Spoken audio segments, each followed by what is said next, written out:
আসসালামু আলাইকুম ও রহমাতুল্লাহ। খবর পড়ছি শ্বশুরবাড়ির নতুন জামাই। শুরুতেই সংবাদ শিরোনাম। প্রথম নায়রেই শাশুড়ি জামাই নিখোঁজ। আস্তাগফিরুল্লাহ। নামাজের সময় বক্স বাজালে বক্স ভেঙে দিল এলাকাবাসী। খুব ভালো কাজ করছে। শখের মাইয়া হারাইয়া গেল একটি মোবাইল। আরো ভালো, কবরস্থানে ধরা খেল প্রেমিক প্রেমিকা। আস্তাগফিরুল্লাহ। শুনলেন সংবাদ শিরোনাম, এবার বিস্তারিত। জামাই মেয়ে এক সপ্তাহ বেড়ায়া আসার পরে প্রথম নায়রেই শাশুড়িকে নিয়ে জামাই পালিয়েছে। এই সংবাদে এলাকাবাসী ক্ষুব্ধ হয়ে সিসি করে বেড়াচ্ছে।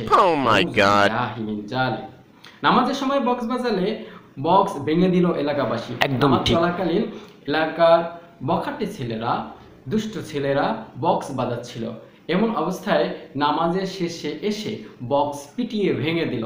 খুব ভালো কাজ করেছে বলেই সবাই মন্তব্য করেছেন। ঠিক বিষয়। শখের মাইয়া হারাইয়া গেল একটি মোবাইলের কারণে। আদরের মেয়েকে একটি মোবাইল দেওয়ার কারণে সে ইটিস পিটিস শুরু করেছে কোচিং সেন্টারে পড়তে গিয়ে। এরপরে সেই শখের মেয়েটিকে যখন বাধা দেওয়া হলো, মোবাইল নিয়ে যাওয়া হলো, পরে সেই মেয়েটি ওই ছেলের সাথে পালিয়ে গিয়েছে। ধারণা করা হলো শখের মাইয়া হারাইয়া গেছে ওই মোবাইলটির কারণে। যদি মোবাইল না দেওয়া হতো তাহলে সে কোনো অবস্থাতেই এভাবে হারিয়ে যেত না। একদম ঠিক। কবরস্থানে ধরা খেল প্রেমিক প্রেমিকা। নাউজুবিল্লাহ। এটি আরেকটি মর্মান্তিক ঘটনা। কবরস্থানে মানুষ যায় মৃত অবস্থায়। মানুষ যদি মারা যায় তাহলে তাকে নেওয়া হয় গোরস্থানে। আর এখন দেখা যাচ্ছে উল্টোটা, জীবিত অবস্থায় প্রেমিক প্রেমিকাকে নিয়ে বেহায়াপনা শুরু করছে কবরস্থানের ভিতরে গিয়ে। ওদের ভয় ডর মোটেও নাই। বেহায়া, অসভ্য, ননসেন্স, ইডিয়েট যত প্রকারে আছে ততটা ওরা। তাই ওরা ধরা খেলো পুলিশের কাছে এবং সাংবাদিকরা এটা দেখে তাদেরকে জিজ্ঞাসা করাতে তারা জবাব না দিয়ে দৌড়ে পালাচ্ছে। কতটা বেহায়াপনায় পৌঁছে গেছে এই সমস্ত সমাজের মানুষগুলো। এবার আন্তর্জাতিক সংবাদ। एक लड़का लड़की बस स्टैंड में बैठी है, निरिबिली परिवेशे कीज मारता है, पुलिस में देखता है, दौड़े एसे लाठी चार्ज करता है। इंग्रेजी সংবাদ। প্রেজেন্ট শিক্ষা প্রতিষ্ঠান is really sexually place.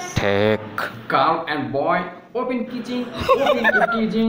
So এমন প্রতিষ্ঠানকে boycott boycott boycott. I am ভার্সিটির সামনে দিয়া তাড়াতাড়ি going. Oh no. Under the গাছতলা বয় এন্ড গার্ল মারামারি। I am সারাসারি।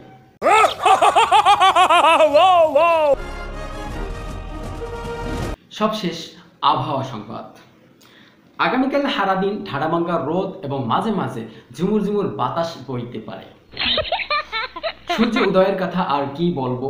সূর্য উদয় হয়েছে আর পৃথিবীতে সূর্য উদয় হবে না। তাই নাকি? ঘুরে ঘুরে আলো দিতে থাকবে।